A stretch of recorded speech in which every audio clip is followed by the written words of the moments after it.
से हम दुआ ही से करेंगे और दुआ खुदावंद यस्सु अल मसीहा हमारे दिलों में डालता है और खुदावंद के फजलो करम से आज का टॉपिक भी दुआ ही है। तो एक बार फिर से इबादत का आगाज करेंगे हम सलाम के साथ रवायती अंदाज में। मसीह में आप सबको सलाम। आपको भी सलाम। नहीं, बहुत कम आवाजें आई हैं, बच्चे की बात में आई है और अफजल भाई की भी नहीं आई। एक बार फिर से खुदावंद यीशु मसीह में आप सबको सलाम। आपको भी सलाम। खुदावंद यीशु मसीह का जिंदा जलाली बाबरकत बे इब्राहिम और जलील मुहिब बड़े मीठे नाम में आप सबको सलाम। आपको भी सलाम। हालेलुया। हालेलुया। खुदावंद यीशु अल मसीहा हमेशा आपके साथ हो। खुदावंद यीशु अल मसीहा की तमाम बरकतें, नेमतें, फजीलतें और रहमतें आपके साथ हो, आपकी जिंदगियों में हो और आप इसी तरह जिंदा खुदावंद के नाम को जपते चले जाएं। खुदावंद यीशु अल मसीहा का पाक कलाम जब नाजिल होता है तो वो बीमारों को शिफाएं बख्शता है। यीशु अल मसीहा का खुदा का पाक कलाम जब नाजिल होता है तो घरों से परेशानियां खत्म होती है। आज का पाक कलाम आपके लिए बाइस से बरकत हो। आज का पाक कलाम आपकी तमाम तकालीफ को यीशु के नाम से दूर करे। आमीन सुम आमीन। हालेलुया। तो दोस्तों, आप बाखूबी जानते हैं कि आज के कलाम खुदा का टॉपिक है दुआ, और दुआ के टॉपिक के लिए हम देखेंगे मुकद्दस मरकस रसूल की मुआरफत लिखी गई यीशु मसीह की इंजील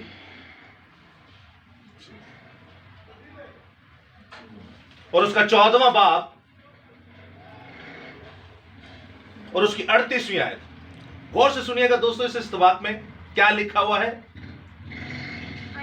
जागो और दुआ करो ताकि आजमाइश में ना पड़ो। रूह तो मुस्तैद है मगर जिस्म कमजोर है। एक बार फिर से पढ़े देता हूं इस इस्तबाक को, गौर से सुनिएगा कि कलाम खुदा में क्या मरकूम है। मुकद्दस मरकस रसूल की मुआरफत लिखी गई यीशु मसीह की इंजील उसका 14वां बाब और उसकी 38वीं आयत में कुछ यूं लिखा है। जागो और दुआ करो ताकि आजमाइश में ना पड़ो। रूह तो मुस्तैद है लेकिन जिस्म कमजोर है। कलाम खुदा का पढ़ा, सुना, समझा और कबूल किया जाना हम सबों के लिए बाइस से बरकत का सबब हो। खुदा का शुक्र हो। आमीन। अब दोस्तों, आपने कलाम खुदा को बाखूबी सुना कि जागो और दुआ करो। अब आप क्या समझते हैं, इसका क्या मतलब है जागो और दुआ करो? ये खुदावन क्या कहना चाह रहा है हमसे कि जागो और दुआ करो? क्या कहना चाह रहा है? अगर किसी को आसान सा उर्दू का जुमला है, मुझसे बातें करो। जबरदस्त, खुदावंद आपके साथ हो अफजल भाई। और जागो और दुआ करो कि सोना नहीं, यहां दुआ कर देना दुआ करते रहना। खुदावंद आपके साथ हो। खुदावंद आपकी भी इस मसले को जल्द हल करेगा। हमारी दुआएं आपके साथ हैं। और नबील भाई, जागो और दुआ करो। हर वक्त खुदा में मशरूर सोते हुए भी खुदा का कलाम अंदर होना चाहिए, तो ताकि हर वक्त यीशु के साथ हो। चलो मैं आपको एक कहानी सुनाता हूँ। इस जुमले के ऊपर आज का कलाम खुदा है और जुमला बड़ा खतरनाक और जबरदस्त भी है। इस कहानी को जरा सुनिएगा। एक बंदा था, उसको शयातीन ने आपस में एक टोला बैठा और उन्होंने एक फैसला किया कि ये बंदा जो है, मिसाल के तौर पे अंकल जो है खुदावंद का नाम बहुत जपते हैं, खुदा का कलाम बहुत पढ़ते हैं, खुदावंद के साथ बहुत चलते हैं, खुदावंद की ब्लेसिंग्स इनके साथ हैं और ये हर वक्त खुदावंद के नाम की तारीफ करते हैं। अब करना क्या है कि अंकल को हम ऐसा करते हैं कि परेशान करना शुरू हो जाते हैं। अब जब परेशान इन्हें किया तो ये खुदावंद के साथ और अटैच हो गए, क्योंकि जो खुदा का बंदा अगर जब वो परेशान हो तो वो खुदावंद का नाम ज्यादा जपना शुरू हो जाता है। अब शयातीन ने फिर देखा ये तो हमें और ज्यादा जुतियां फेरना शुरू हो गया। अब इसका क्या हल करें? इसका एक हल करते हैं, इनको जंगल में फेंक देते हैं। जंगल में फेंकते हैं, इनको ये नहीं शयातीन को पता कि जंगल भी उसी के बाप का है। जंगल का वारिस भी खुद वो इंसान है, क्योंकि हम शहजादे और शहजादियां हैं, जिंदा खुदा के बेटे और बेटियां। अब जंगल में भी वो खुदा का नाम ले, बर्फ वाले इलाके में फेंका, वहां पर भी खुदा का नाम ले। फिर उन्होंने कहा चलो इस बंदे को खत्म करते हैं। अब उन्होंने कहा खत्म कर देंगे तो ये बंदा तो जन्नतुल फिरदौस में चला जाएगा, क्योंकि ये तो खुदा के साथ चलता रहा है, लेकिन हमें इसको अपने साथ लेके जाना है दोजख के अंदर। अब इसका करें तो करें क्या? अगर इसका हाथ तोड़ेंगे तो ये और ज्यादा खुदावंद के साथ अटैच हो जाएगा। टांग तोड़ेंगे और ज्यादा अटैच हो जाएगा। जैसे आज अंकल जो है वो परेशानी में है, मसले में है, लेकिन ये खुदावंद के साथ अटैच हो गए, तो शैतान के ऊपर और ज्यादा समझे हम लोगों ने जुतियां फेरी। हमने शैतान को ललकारा है कि अगर तू हमें किसी भी मुसीबत में डालेगा तो हम जिंदा खुदा के साथ है, क्योंकि हमारी रूह मुस्तैद है। रूह हमारी क्या है? मुस्तैद है और जिंदा खुदा के साथ है। बट जिस्म कमजोर है, जिसे शैतान अपने शिकंजे में ले लेता है। अब सारी जब सिचुएशन शैतान के सामने आई तो उनकी कॉन्फ्रेंस ने एक फैसला किया, इसको सुला देते हैं। क्या करते हैं? सुला देते हैं। सोना की होएगा, सुता रहेगा ते खुदा दा ना ही नहीं लेगा, ते जेड़े खुदा नु सी मानने ओ ही सानू मारेगा। सोने का नुकसान देखिए, हाथ तोड़ने से भी कुछ नहीं हुआ, जंगल में फेंकने से भी कुछ नहीं हुआ, रेगिस्तान में फेंकने से भी कुछ नहीं हुआ, बर्फ वाले इलाके में फेंकने से भी कुछ नहीं हुआ, टांग तोड़ने से भी कुछ नहीं हुआ, बेड पर डाल दिया। डॉक्टरों ने जवाब दे दिया अंकल को, लेकिन फिर भी जिंदा खुदा के नाम को वो जपते हैं और जिंदा खुदा ने उन्हें बचाया और अब भी बचाएगा और आने वाले वक्तों में भी बचाएगा। तो फिर उन्होंने क्या फैसला किया? एक ही हाल ले लो सवा दो।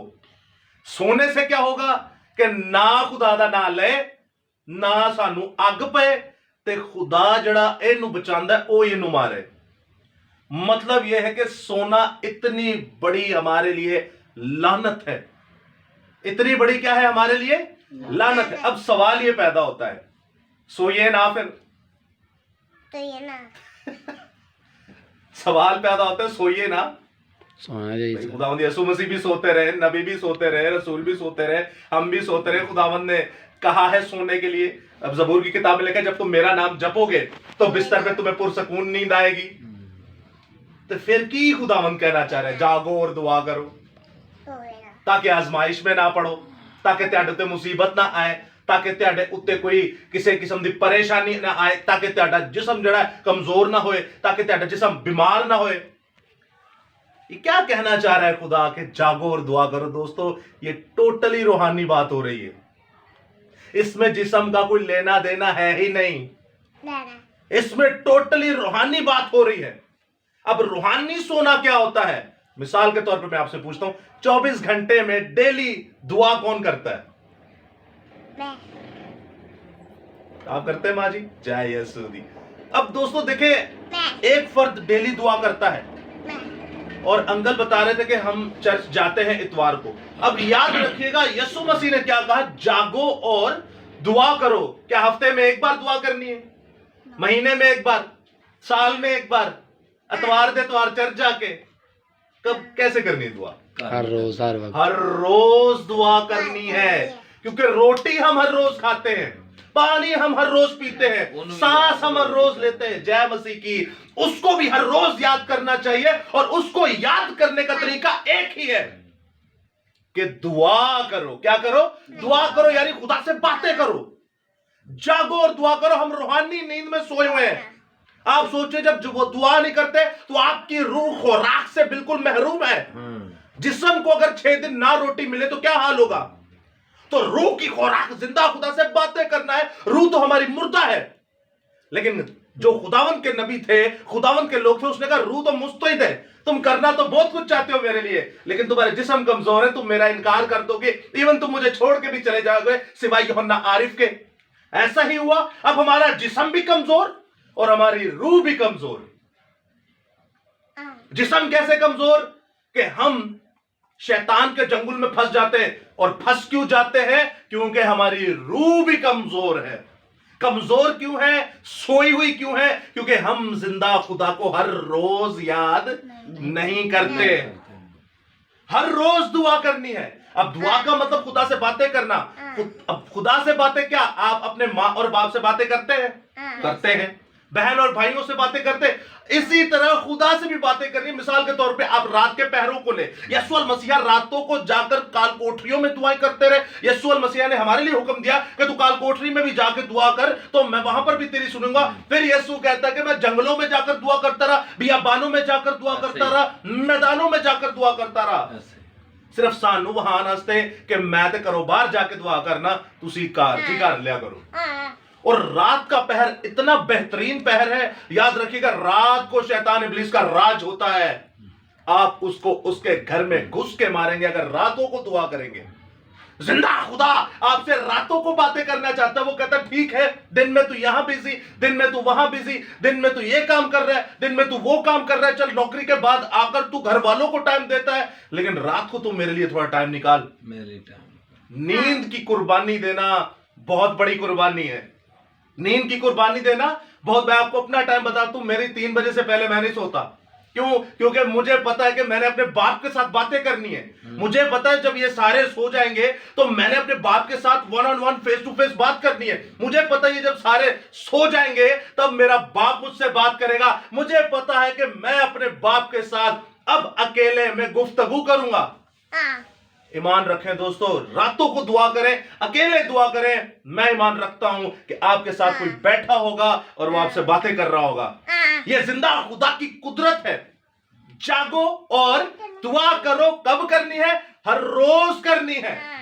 रोज करनी है। कैसे करनी है? कैसे करनी है? ये भी बाइबल में स्टाइल दिए हुए हैं। आप आसमान पर देखिए, फरिश्तगान जो है वो घुटनों को टेक कर दुआ करते हैं, उसके बाद सिजदा करके दुआ करते हैं। आप नबी रसूलों को देखिए, खड़े होकर दुआ करते हैं। नबी रसूलों को देखिए, बैठकर दुआ करते हैं। लेकिन पोस्चर जो है बाइबल मुकद्दस में वो है घुटनों के बल और सिजदा करना।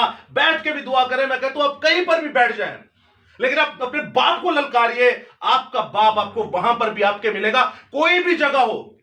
हम एक घर में गए तो वो कह रहे थे ये घर एक कमरा मैंने महसूस किया हुआ है। ठीक है, अच्छी बात है, महसूस किया है, लेकिन आप उस कमरे को कमजोरी मत बना लें कि मैं ऐसे ही जावांगा तो मेरी सुनी जाएगी। या ऐसी कमरे में बड़ी मखसूसियत है, या ऐसी कमरे में बड़ा मसा है। नहीं, ये तो आप फिर बुत परस्ती करना शुरू हो गए। यानी कि तुम्हारा तकब्बुर, तुम्हारा जो तवक्कुल है उस कमरे के ऊपर है। जिंदा खुदा तो कहता है ये कुल कायनात का मालिक मैं हूं, ये सारी कायनात ही तेरी है। कहां पे जाके मुझे याद करेगा? देख, मैं वहां पर भी तेरी सुनूंगा। अब इससे होगा क्या? आपकी रूह भी मुस्तैद हो जाएगी और आपका जिस्म भी मुस्तैद हो जाएगा। यानी रूह भी मजबूत और जिस्म भी मजबूत। आप जब दुआ करेंगे डेली तो खुदा बाप से भेद की बातें कहेंगे नहीं, बाप आपसे भेद की बातें कहेगा। हमारे अक्सर बहन भाई हैं वो गलत अंदाज को बयान करते हैं कि हम खुदा से भेद की बातें करते हैं। खुदा आपसे भेद की बातें करेगा, आप कुछ नहीं कर सकते। सही बात। खुदावन के सामने तो सारे भेद खुले हुए हैं। आप जब अपने बाप से बातें करेंगे तो जिंदा खुदा बाप आपसे बड़े बड़े मौजज़ात करवाएगा। जिंदा खुदा बाप आपसे बड़े बड़े करिश्मात करवाएगा। जिंदा खुदा बाप आपसे बड़ी बड़ी शिफाओं को नाजिल करेगा। जिंदा खुदा बाप आपके वसीला से बदरुओं को निकालेगा। लेकिन याद रखिएगा, इस रास्ते में कांटे बहुत हैं, इस रास्ते में मुसीबतें बहुत हैं। यीशु अल मसीहा ने भी मुसीबतें उठाई। उसने कहा अपनी सूली उठा और मेरे पीछे चल। इन सच्चाइयों को जानेंगे तभी जब आप दुआ करेंगे, वरना मुसीबत आ जाएगी और हम परेशान होते रहेंगे कि ये मुसीबत जाएगी कैसे। लेकिन जब यीशु आपके अंदर होगा, आप खुदा से बातें करेंगे, तो याद रखिएगा दोस्तों, ये मुसीबत आपको कुछ भी नहीं कर सकेगी, कुछ भी नहीं कर सकेगी, क्योंकि जिंदा खुदा बाप आपके साथ है। आप जानते हैं हिजकिया बादशाह और मुकद्दस यशायाह नबी। हिजकिया बादशाह जो खुदा के साथ चलता रहा, खुदा ने उसको कहा तू कल मर जाएगा। खुदा ने क्या कहा? मर जाएगा। उसने कहा है खुदावंद मैं कैसे मर जाऊं, मैं तो तेरे साथ चलता रहा, मैं तो तेरे साथ चलता रहा, मैं तो तुझसे बातें करता रहा हूं, मैं तो दिन रात तेरे नाम की पूजा करता रहा हूं, मैं तो दिन रात तेरे नाम की मुनादी करता रहा हूं, मैं तो दिन रात तेरे नाम का जय जयकार करता रहा हूं। और मैंने देख बड़े बड़े बुतों को भी काटा, बड़ी बड़ी यसीरतों को भी काटा, बड़ी बड़ी बुत परस्ती को काटा। मूसा ने बनाया था जो सांप, उसकी बुत परस्ती कौम बनी इस्राइल करना शुरू हो गई, उसको भी चिकना चूर किया। चट्टानों के ऊपर जो बुत और यसीरतें बनी हुई थी उनको भी काटा। ऐ खुदावंद, वो करता क्या कि दीवार के साथ मुंह करके रोना शुरू हो जाता है, और वो दीवार कोई आम दीवार नहीं होती। उस दीवार की तरफ खुदा ने वादा किया था कि जो यरूशलेम की तरफ मुंह करके रोएगा, यरूशलेम की तरफ दुआ करेगा, मैं उसकी भी सुन लूंगा। सुलेमान बादशाह के साथ साथ उसने ये वादा पूरी दुनिया के साथ किया। और वो खुदा को बताता है खुदावंद मैं तो तेरे काम करता रहा, मुझे थोड़ी मोहलत और दे, मैं तेरे काम और करना चाहता हूं, मैं और बुतों को खत्म करना चाहता हूं, मैं और बदकारियों को खत्म करना चाहता हूं। उसी वक्त खुदा ने यशायाह को भेजा और यशायाह कहता है, ए हिजकिय्याह, ए हिजकिय्याह, ए हिजकिय्याह, तूने जो खुदा से बातें की, तूने जो खुदा से दुआएं की, खुदा ने तेरी दुआ को सुना, खुदा ने तेरी बातों को कान लगाकर सुना। देख, आज अभी से तेरी 15 साल उम्र बढ़ गई। हालेलुया! यीशु मसीह के लिए एक बार जोरदार तालियां। दोस्तों, यह है जिंदा खुदा की कुदरत। जब आप खुदा से बातें करेंगे, जब आप सोएंगे नहीं, जब आप जागते रहेंगे, तो जिंदा खुदा आपको खुद बताने के लिए आएगा कि जा, मैंने तेरी उम्र बढ़ा दी और 15 साल बढ़ा दी। मार इन शैतान को, खत्म कर इन शैतानों को, मैं तेरे साथ हूं। जिंदा खुदा बड़ी कुदरत रखता है। आप मुकद्दस दाऊद नबी को देखिए। मुकद्दस दाऊद नबी ऐसा खुदा का सूरमा था, ऐसा खुदा का सूरमा था कि बचपन ही में जब वो 10 साज बजाता था तो बदरूहें निकलना शुरू हो जाती। किनकी? साउल बादशाह की। थोड़ा पर्दा खोल दो, गर्मी लग रही। तो साउल बादशाह की बदरूह निकल जाती थी उस 10 तारा साज बजाने से। बात साज में नहीं थी, ना बात बंदे में थी। बात यह थी कि वो खुदा से बातें हर रोज करता था, हर रोज दुआ करता था। हमें भी अंकल के लिए दुआ करनी है और हर रोज करनी है। हमें किसी के ऊपर नहीं छोड़ना। हमारा जो बाप है वही आपका बाप है, मेरा जो बाप है वही आपका भी बाप है। हम सबका बाप एक ही है। आज वो मुसीबत में है, तंगी में है, तो मेरा खुदा फरमाता है कि मैं अपना कलाम नाजिल करता और शिफाएं बख्शता हूं। हमारा ईमान यह है कि हमारा जिंदा खुदा बाप अंकल को शिफा बख्शेगा, आपको भी शिफा बख्शेगा। और मुकद्दस दाऊद नबी खुदा के बड़े सूरमाओं में से एक बड़ा सूरमा, जब वो खुदा से बातें करता था, खुदा से दिल की बातें करता था, खुदा से ऐसी बातें करता था कि खुदा को उसकी बातें पसंद आती थी। खुदा से रातों को दुआएं करता था और दुआ करते करते खुदा ने इतनी बड़ी बरकत बख्शी, इतनी बड़ी बरकत बख्शी। खुदा ने कहा, ठीक है ए दाऊद, मैं तेरा नाम पुराने अहदनामा में तो बड़े अक्षरों में लिखूंगा, देख नए अहदनामा के अंदर भी तेरा नाम बड़े अक्षरों में लिखूंगा। मत्ती की इंजील के पहले बाप की पहली आयत, इंजील तुझसे शुरू होगी और मुकाशफा की आखिरी बाप की आखिरी आयत भी तुझी से खत्म होगी। नई आयत में लिखा होगा कि यीशु अल मसीह का नसबनामा इब्ने दाऊद इब्ने इब्राहिम, और एंड में लिखा होगा मुकाशफा में कि दाऊद की असल और नस्ल यीशु अल मसीह ने बाप इब्राहिम के साथ साथ दाऊद को भी बरकतें बख्शी, क्योंकि वो खुदा से क्या करता था? बातें करता था, दुआ करता था। आज हमें और आपको भी दुआएं करने की जरूरत है। खुदा ने दाऊद को इतनी बड़ी बरकत बख्शी कि नए अहदनामा के अंदर आप देखिए दाऊद का नाम आता है शुरू में ही, मत्ती रसूल की इंजील के शुरू में और मुकाशफा के आखिर में, यानी नए अहदनामा के अंदर बड़े सूरमाओं से बड़ा सूरमा दाऊद नबी का नाम आता है। दाऊद नबी जब सितार बजाता है तो बदरूहें निकल जाते। इतना अच्छी कन्वर्सेशन खुदा के साथ दुआओं में उसकी होती है। जब दाऊद नबी खुदा से बातें करता है तो बड़े बड़े जाति जूलियत को मार देता है। जब दाऊद नबी खुदा से बातें यानी दुआएं करता है तो शेरों के मुंह फाड़ देता है। जब दाऊद नबी खुदा से बातें करता है यानी दुआ करता है तो रीछों के मुंह फाड़ देता है। जब दाऊद नबी खुदा से बातें करता है, दुआएं करता है, तो बनी इस्राएल कौम का बादशाह, इस कायनात का बादशाह खुदा दाऊद को बनाता है। हालेलुया! इसको याद रखिएगा। एक बार जोरदार तालियां यीशु मसीह के लिए। हालेलुया! दोस्तों, दाऊद नबी की तरह बने, मुकद्दस हिजकिय्याह की तरह बने और मुकद्दस यशायाह की तरह बने। ये सारे ही खुदा से बातें करते थे, ये सारे ही हर रोज दुआ करते थे। आपको और मुझे भी चाहिए कि हम हर रोज खुदा से बातें करें, तभी हम खुदा के बेटे बेटियां कहलाने वाले होंगे, वरना हम खुदा के बेटे बेटियां नहीं हैं। ईमान रखिए मेरा। हर रोज दुआ करें, हर रोज झुकिए खुदा के आगे, हर रोज मांगिए खुदा से। उसने कहा मांगो तो तुम्हें दिया जाएगा, मांगो तो तुम्हें दिया जाएगा। दोस्तों, मांगिए खुदा से, जिंदा खुदा से मांगिए। जिंदा खुदा आपको हर एक चीज देने की कुदरत रखता है। हम क्या मांगते हैं? ऐ खुदा मुझे गाड़ी दे दे, ऐ खुदा मुझे बंगला दे दे, ऐ खुदा मुझे पैसे दे दे, ऐ खुदा मुझे घर दे दे, ऐ खुदा मुझे नौकरी दे दे, ऐ खुदा मुझे लड़की दे दे। लेकिन जिंदा खुदा कहता है, ऐ बेटे मुझसे मांग, मैं कौमें तुझे मिरास में दे दूंगा। जिंदा खुदा ने कहा, ए यशुआ, तेरे पांव का तलवा जहां टिकेगा वो जगह तेरी। खुदा पहले करता है और बाद में बोलता है। जबूर 2 में लिखा है, ए मेरे बेटे मांग, ए मेरे बेटे मांग, मैं तुझे कौमें मिरास में दे दूंगा। हालेलुया। यीशु मसीह के लिए एक बार फिर से जोरदार तालियां। हालेलुया। दोस्तों, जिंदा खुदा आपको देने की कुदरत रखता है, कौमें देने की कुदरत रखता है। जिंदा खुदा आपको हिजकिय्याह की तरह 15 साल उम्र दराजी देता है। जिंदा खुदा आपसे मुर्दे जिंदा करवाएगा और जिंदा खुदा आपको शेरों के मुंह से बचाना जानता है। जिंदा खुदा आपको इतनी कुदरत देगा कि आप आग में झोंक दिए जाएंगे और आग आपका बाल बाका भी नहीं कर सकती।